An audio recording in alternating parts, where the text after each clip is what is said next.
Hello and welcome to another episode of Getting into Git Oxide. Hi, Sydney. Hi, Sebastian. Hi, Sydney in Amsterdam, if I may say that. So this is why we have this wonderful new background and what I call party atmosphere. I love it. Exactly. I will stay muted for most of the time unless I have something very important to say because, as you can hear, There's some fun stuff going on. I was in Amsterdam myself once and it was just wonderful, very beautiful, nice. Loved it. Hopefully soon I'll get another chance. But let's see what viruses of this world have to say about that. So, now is a start. Now we start with the Git Oxide things, or topics, I suppose, which today is about learning what Git really is about. Like if you think Git Oxide, then it's supposed to be, well, implementing Git in Rust, and it will, or it has a nice API on, and yeah, let's do focus mode right away. Has a nice API that allows you to have ergonomic ways of working with Git data structures and with Git repositories in general, while also being so highly performant that you can write servers with it that, you know, don't have to hide when it comes to what's the other things that are out there. But of course, it's good to know how Git thinks, so then you understand a bit better how Git Oxide thinks. That's for the motivation of today's episodes. Let's see if you can get into it.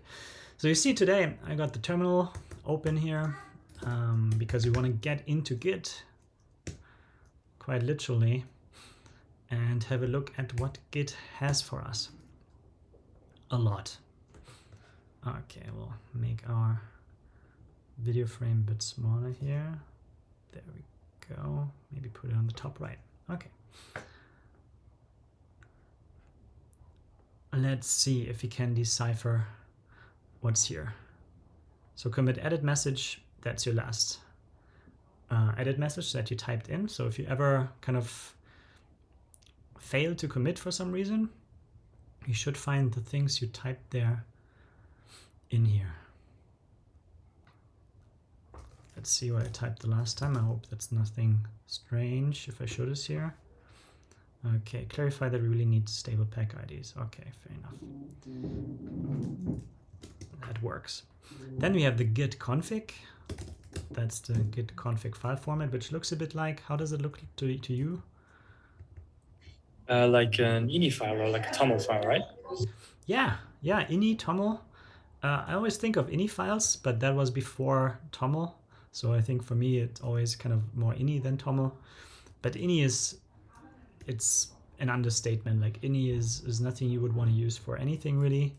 But this is a pretty rad serialization format for key value information. Also Git style, because of course they had to do their own thing, but it's pretty good in what it is. So the git config, how do you think the crate is called that allows you to deal with that? What git config? Yep, I thought so too. It kind of offers itself. Sounds good.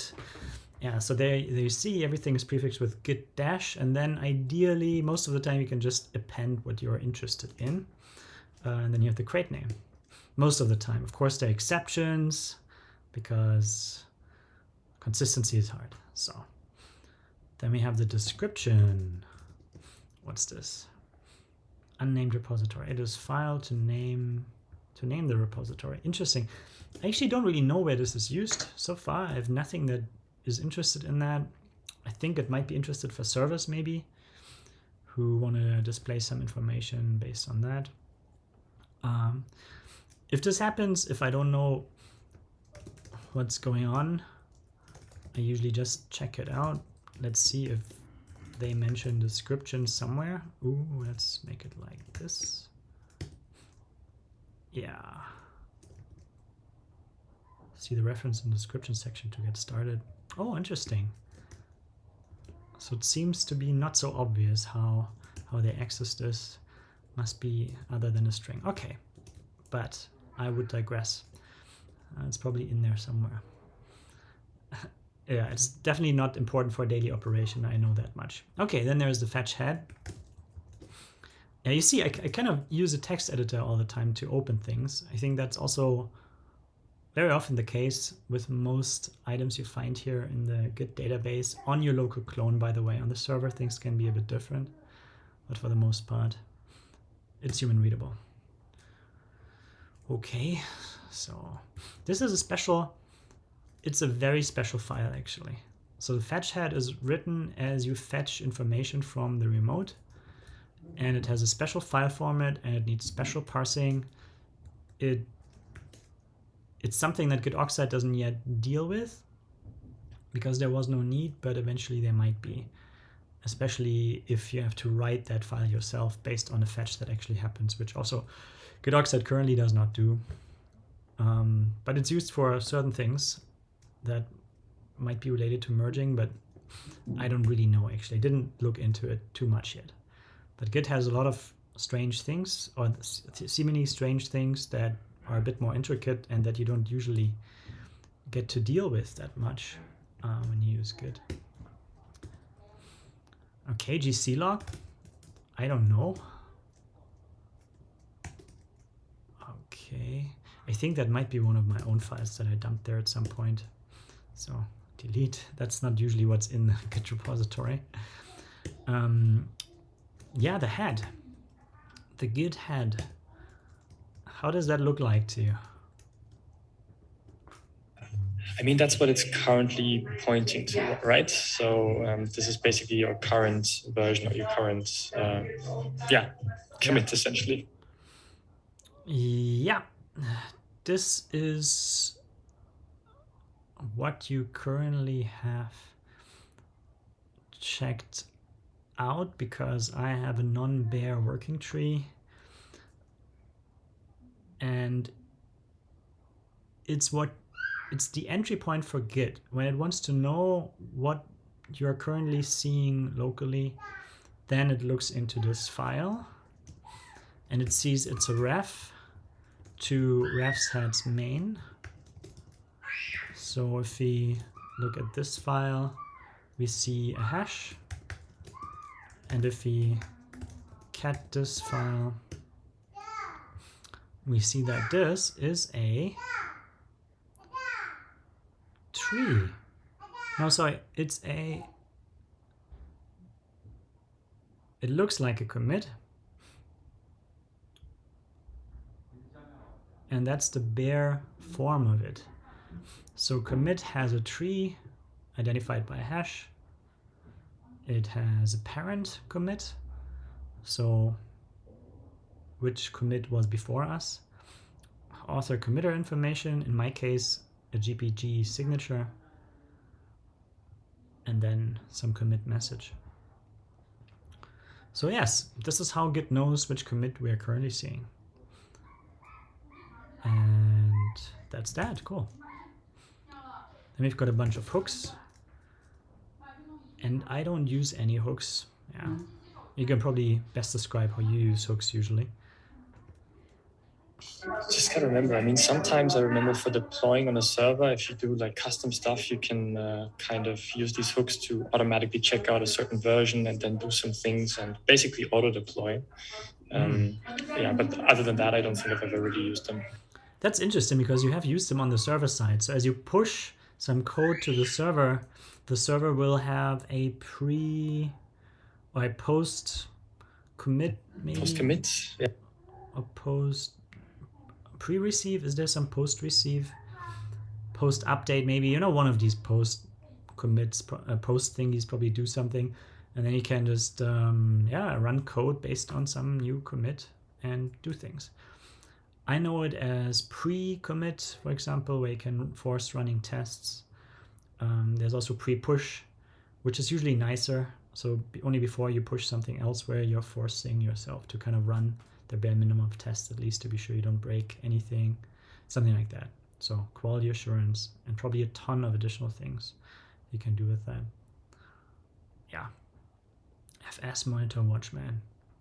You know, there's more and more each time you look. If you don't look for a year, there will be a bunch of new files waiting for you to help you with your Git automation. Okay, now the index. Let's see. Ooh, okay. So that looks like a binary file that I get out of real quick. Yeah, the index is the staging area. As you do git status, let's do that here. In git itself, git status, it will use the index file to more quickly deal with your working tree changes. And it also uses the index file as a staging area. So as you git add files to git, git memorizes which files you have added here in the index file. And this is why it's binary as well. It can hold a bunch of information. Think of git as, you know, having millions of files, then you have millions of entries in here. So that kind of thing. And even with my amount of files, it's already 112 kilobytes, so I guess this file can grow. And it's kind of a limiting factor as well in these huge mono repositories, I mean. Yeah, git index is indeed also a crate name, but it's not implemented at all. It's just a crate name I reserved, I think, because eventually it has to happen, and yeah, it's just a binary file format that you need to be able to understand and to write in order to, yeah, do mundane things like adding stuff to Git if you want to, or running the merge algorithm and so on. But it's just Git's implementations that require this. You can also do, you don't need the index per se, but many of Git operations, they use the index. So with Git Oxide, you can of course create a commit without ever touching an index or needing an index. You can just build your own trees and put some blobs in there and just build the whole data structure yourself, which right now you also have to do because there is no index support. So this is basically only if you want to be compatible, you do it in the same way, but there is no real need for Git Oxide to do this in the same way. Yeah, I mean, there is definitely need if you want to build any client-side tools that have a working tree, then you need the index, because people of course want compatibility, and it's there for a reason, and it will be implemented eventually. But on the server, for instance, there is absolutely no need for an index, while still being able to do everything a server needs to do, or certain applications, they don't ever have to touch indices. But for somebody who alters Git repositories and uses Git commands from time to time, yeah, the index is a must. Interesting file format as well. Many extensions, much supported stuff, and wow, it's going to be a lot of work to implement that. I know this much. So then we have info to files, exclude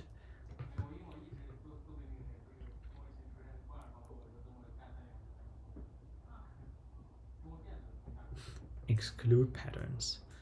So that's a repository-wide way of excluding files from being added to Git, to the Git repository maybe?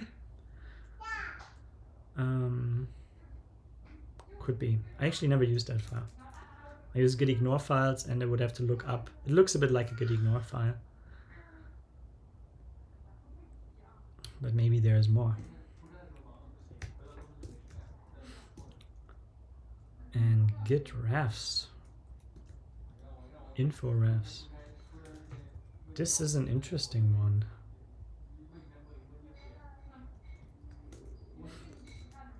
This is an interesting one.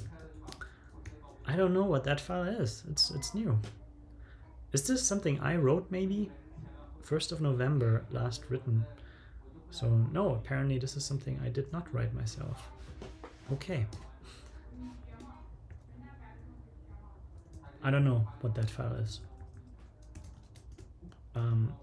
It's not even a format that... it's not even a format that I know, I think. Yeah, okay, we'll see. It's strange. It looks like packed refs, but maybe a cleaned up version of packed refs. See? So the header is missing. And this looks a bit different. Don't know. Okay, but I skip ahead. So info is usually not very much needed so far, but I will have to look into what InfoRefs is, I guess. Which also means right now git oxide ignores or doesn't have anything to do with this folder. But yes, if you want to do git operations correctly, you have to read a bunch of files, git ignore, exclude, and then bring them into a data structure that makes sense, and then apply it to every operation as a filter of some sort, and be fast while doing it. So implementing all this correctly and well and with high performance, it's probably not that easy. So yeah, a lot of fun stuff ahead. Logs. Okay. Let's see. Okay, so there's 2 hashes. I think it's old and new. Then there is a git actor or a git signature with a timestamp and a message. So it's one of these text-based file formats. In this case, we've been looking at the ref log for the head. So if I git ref log this, you see it's pretty much the same thing, but with a easier to read. So each entry in that ref log file, it's accessible by some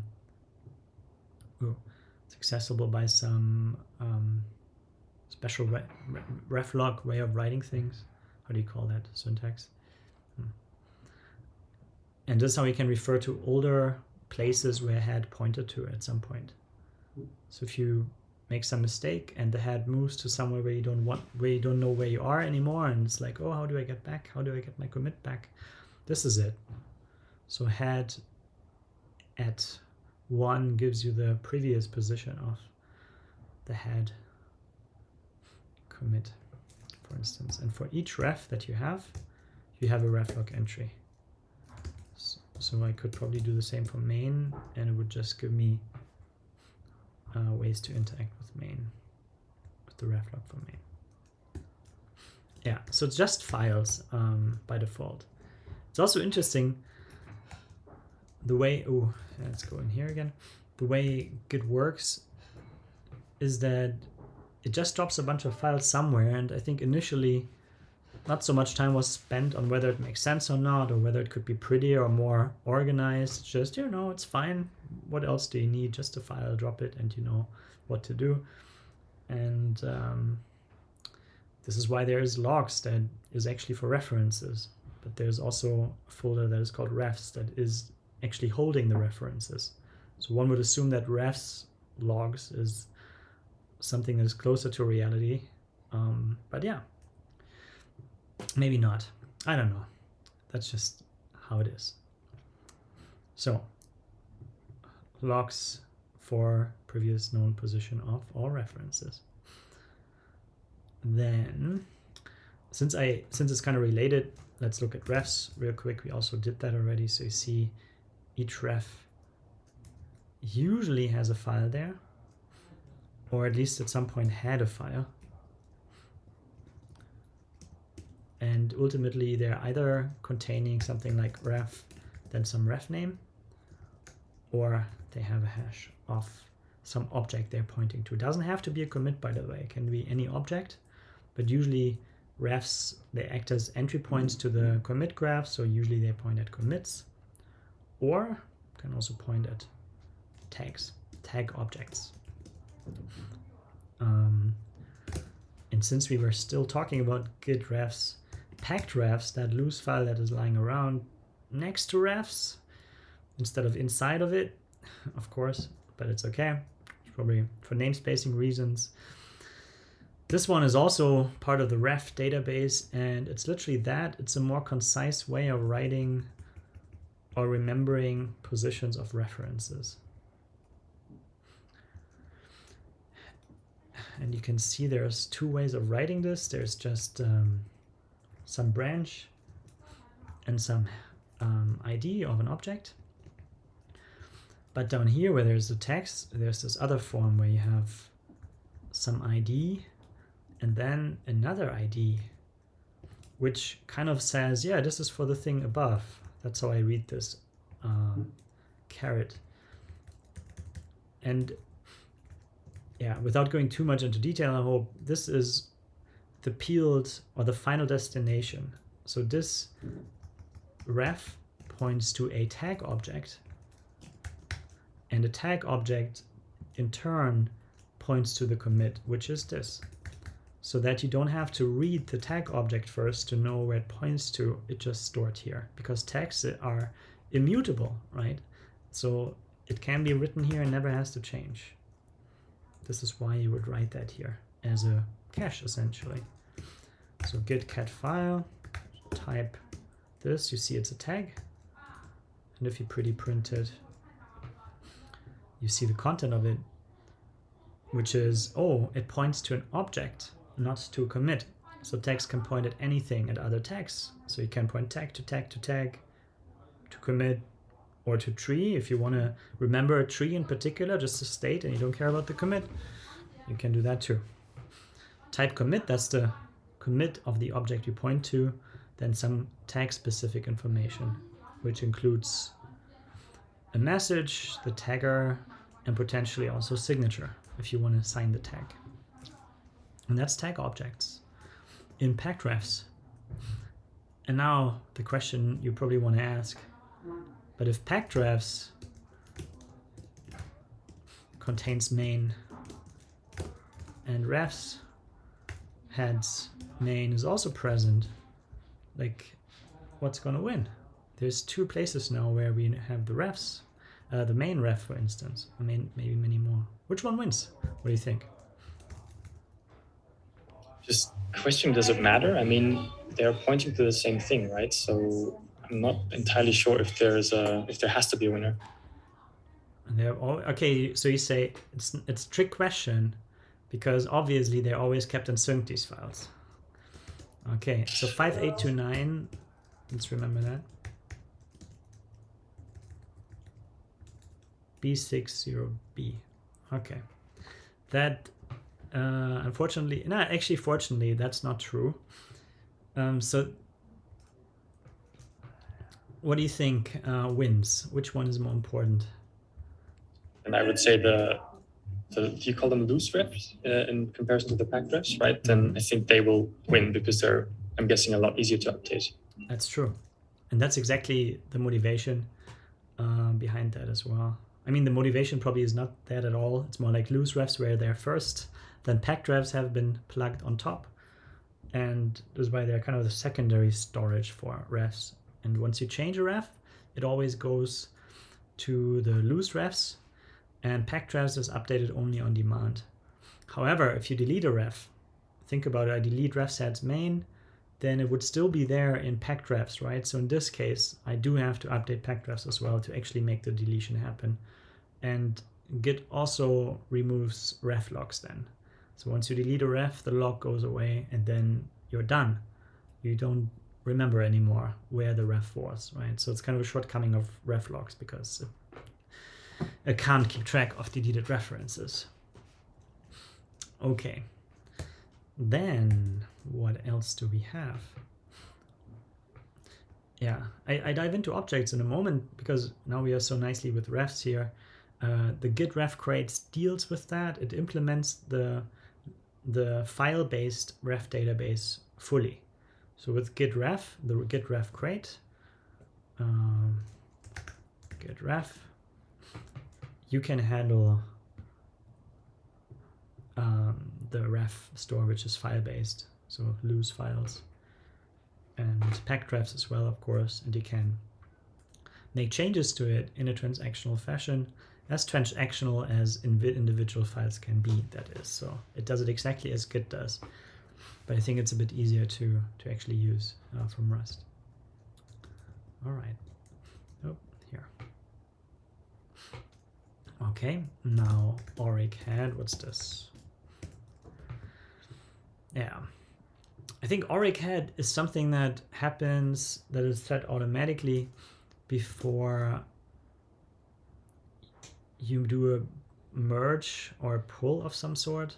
So it remembers where the head was, and I don't know who uses oric head or who really writes it. Git Git oxide definitely doesn't deal with that yet, but you can read the file. You know, you can say, give me the ref that is called orighead, and then you can read it and deal with it, change it if you want to. But yeah, Git uses it in its own special ways, both when writing it and when reading it, and I don't really know what it's there for. Then for the, oh yeah, the tags. What's tags? Tags refs. Oh, I think that's also one of my mishaps, where maybe one day I was trying to implement something and it did strange things, something like that. Okay, so that does not exist. Even though Git adds things from time to time, not like this. Okay, now template is my own thing. I have configured the config file here to read the template from this directory. So whenever I make a commit, it will automatically populate the commit message with what's in the template. So you see, I always have some up-to-date or some current GitHub issue ID. So each commit gets associated with something. All right. But that's not usually part of the Git repository. Then the fun part. I mean, so far everything was somehow related to objects and pointing at objects, pointing at the commit graph. The commits have point to trees, and trees are essentially directories that can point to other directories or blobs. Or other commits actually, when you have Git submodules, which we don't have here. So lots of things that Git can do we don't actually see here right now, but that's okay. So all these objects that make up this graph, they're here in the objects directory. So let's see. First of all, we have 256 subdirectories, which are here.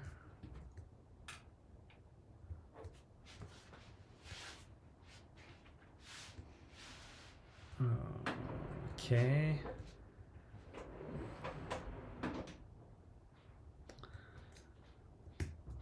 And then there's the pack directory and the info directory. Let's see what's in one of these. Oh yeah. There's just 38 characters of a file name. I guess you just have to trust me on the 38 part.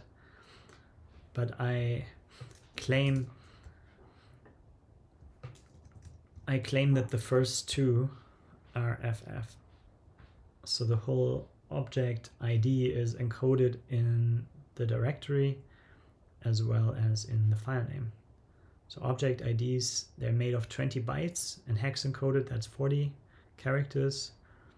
So 1 byte of that ID goes into the directory to partition objects. Because the hash that Git is using, SHA-1, hardened SHA-1, one might say, is distributing objects so well that usually all of these have the same amount of objects, more or less. So as the amount of objects in your Git repository grows, there's more and more files in here, which at some point can be a performance issue, of course, because file systems usually don't like 1,000, 100,000 files in one directory much anymore. But yeah, and that file itself now is stored in a very simple format that is essentially some header that says what kind of object it is, along with its size and the actual data of the object right behind it. And then you zip that thing, and I think you generate a hash over the zipped or the deflated file, and then you get the hash, and this is what you see here. So the hash over a certain file stream. No, wait, sorry. the hash is made over the actual content, not over the deflated one. So we don't compress it first and then you hash it, because compression isn't stable usually. And this is why. And also it would mean that Git can never use other compression, because the object identity is based on the compression, which kind of makes no sense. So of course the uncompressed stuff is hashed and then it's compressed. Yeah, that's Git objects essentially. Very, very simple format. But also means the hash is based on that header, on that prefix that Git puts in front that is also human readable if you unzip that thing. Which is interesting, because that's kind of something that is now very Git-ish. Even if you store up objects differently, you will have to add that header so that an object that you store here is equivalent to an object that you store in another storage, for instance. So that header must always go into that hash. All right. Now, let's see what info has for us. So, by the way, now that we talked about objects, there is a crate that is called Git object. And with Git object, you can represent all the different kinds of objects that Git knows. There's code for serialization and deserialization. You can decode object data with this crate. But it does not help you to actually decode the storage. So once you have essentially unzipped one of these loose object files, then you can give that bunch of data to some functions here, and then you can decode them here. That works. But the unzipping you still have to do somewhere else. So it's kind of a low-level object crate that doesn't care about the storage itself. Low level in the sense of, it's not actually low level, but it's not caring about the object storage, which is another crate, Git object database, Git ODB.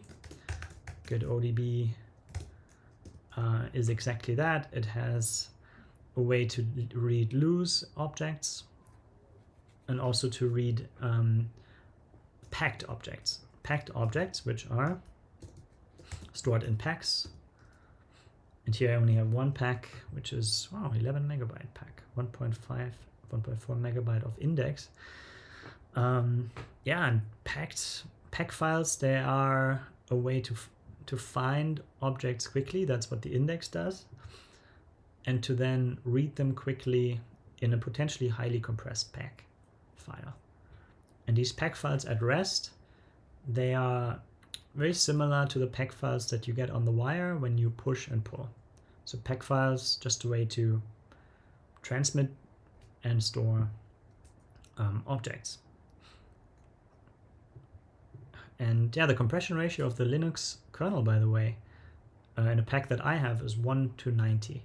So 90 gigabytes, more than 90 gigabytes are actually stored in 1.3 gigabyte, which is pretty fantastic.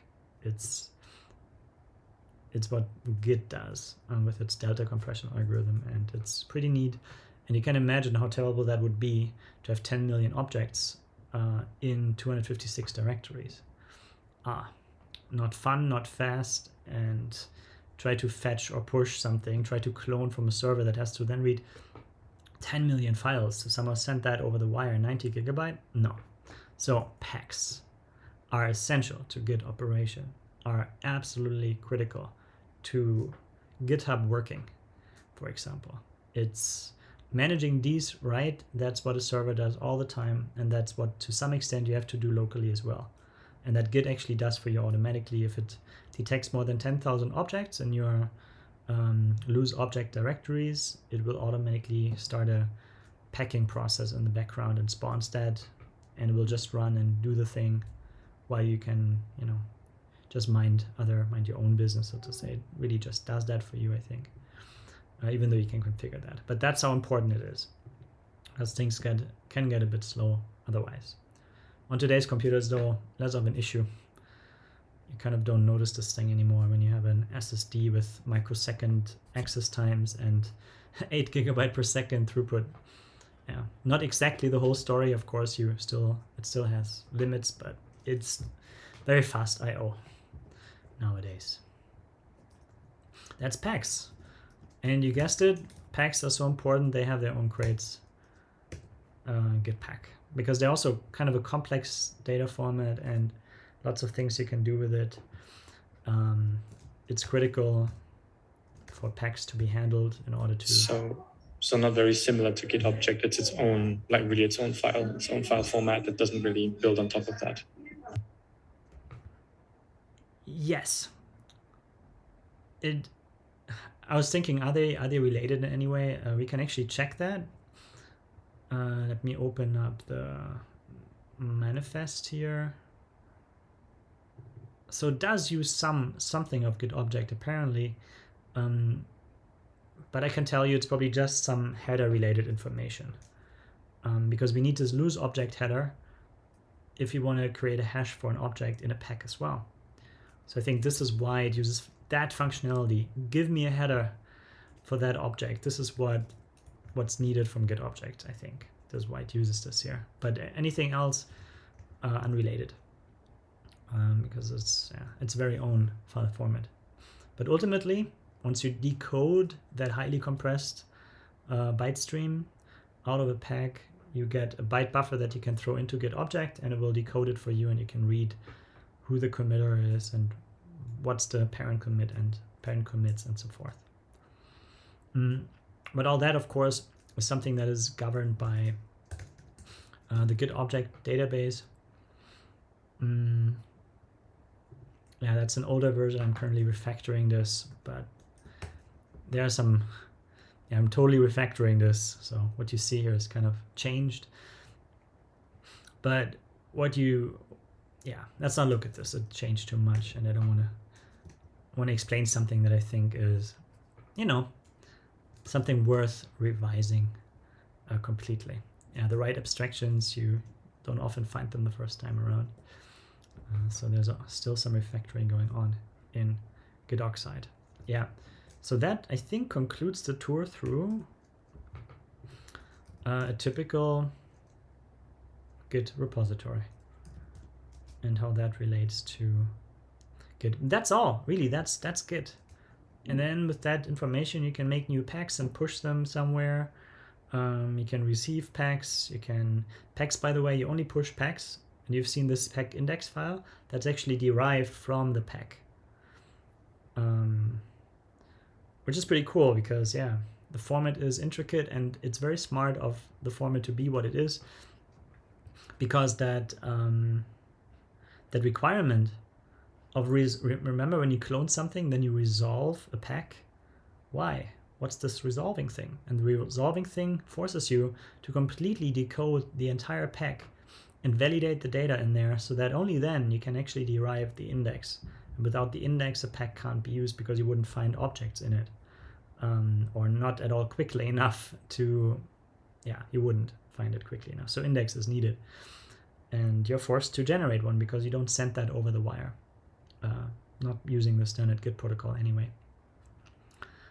Pretty neat. So decoding packs fully quickly.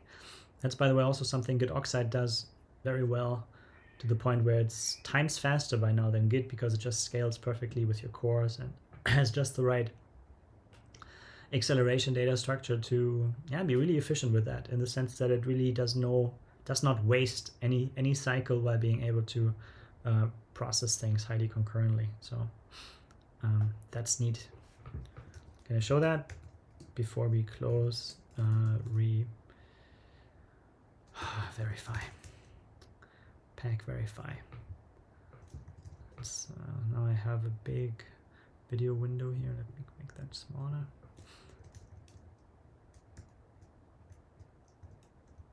That's the Git versions. Here's the GX versions. Yeah, let's try. Do I still have GX here? Yes. Do I also have? Oh, yeah, it's actually GX. That's correct. Good. Let's see if that works. Oh my god. Tests, repositories, test fixtures, repos, Linux, objects, pack. And there's this one big nice pack. I think we have to pass it the index. Do I? Let's see.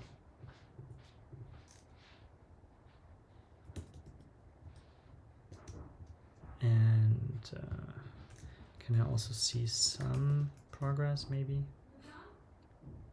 Okay. And now let's see. So right now I get about 10 gigabyte per second. If I don't do anything, that's also a bit faster. Yeah, so you see 13 seconds. This can be faster and your computer isn't doing anything else, but it's pretty fast already. And when we do that with git pack verify,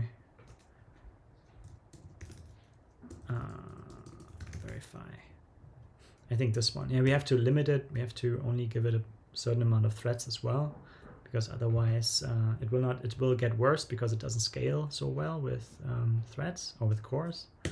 But 4 cores, that works well on my machine. And verbose should actually tell us something, but I think there is no progress here. Even though you can turn that on, but apparently in this command line it's not turned on. So 13 seconds are supposed to be, or the 14 seconds, that's the benchmark now. And that will take much longer. I mean, yes, what can you do? It's just not as optimal as this. And that's the thing that happens when you clone big packs. So if you clone the Linux kernel with Git Oxide, it will actually be faster. You will get started faster. Even though right now Git Oxide doesn't implement checking out files, creating working trees, all the things you need, it doesn't do. So 50 seconds, really 4 times slower? Okay. I thought Git Oxide wasn't that much faster. But anyway, take it with a grain of salt. It's kind of a micro benchmark, but also it shows that given the right CPU that is more than 3 or 4 cores, Git Oxide will be way faster because it scales better. And I think even with the same amount of cores, it's kind of, with certain things, it can be faster, but not with everything, unfortunately, because Git is fast and it's pretty optimized. Don't get me wrong. It's actually hard to really beat it. But with Git Oxide or with Rust, no, with Rust, it's possible. And that's the cool thing about Git. That's the big opportunity with Git Oxide, that finally you can do things that before that weren't really possible at all, not to think about. Because how would you beat something written in C that is, made by so many great people that actually know what they're doing, as opposed to me maybe. But it's that you have no chance. But with the right tool, all of a sudden all that comes into reach, and you can not only match, but you can be better, because the kind of things that they don't do because it's too hard, you can do, because the Rust compiler just tells you that it's not working like this and you better do it differently, like we've seen before, right? Like, oh yeah, you should do that instead. Okay, thank you, I will do that. So it's quite fantastic. But that might already be it. That might be our today's session. Cool. I think, yeah, that definitely gives me a better overview, like really how the Git internals work. And essentially, like you said, it's all about packs and objects and then making the correct references in between. And that is essentially it. Yeah, it's essentially it. And Git is simple. From what I can see, this is already mostly there in Git Oxide, right? This is already working. And it's then mostly the sending and the server-side stuff that is still, that still is missing at the moment, at least.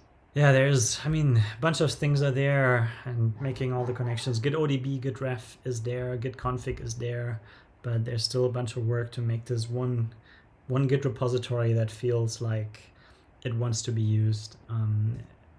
We get there over time. Lots of server technologies are currently being developed as well, like server-based or server file formats that locally you don't care about, but the server uses that for accelerating your fetches and clones. So that's going to happen too, but eventually we will get to have a full Git implementation. It's just a matter of time. With that, I think it's also just a matter of time to the next episode. So See you then. Bye bye. Thank you very much. Bye bye.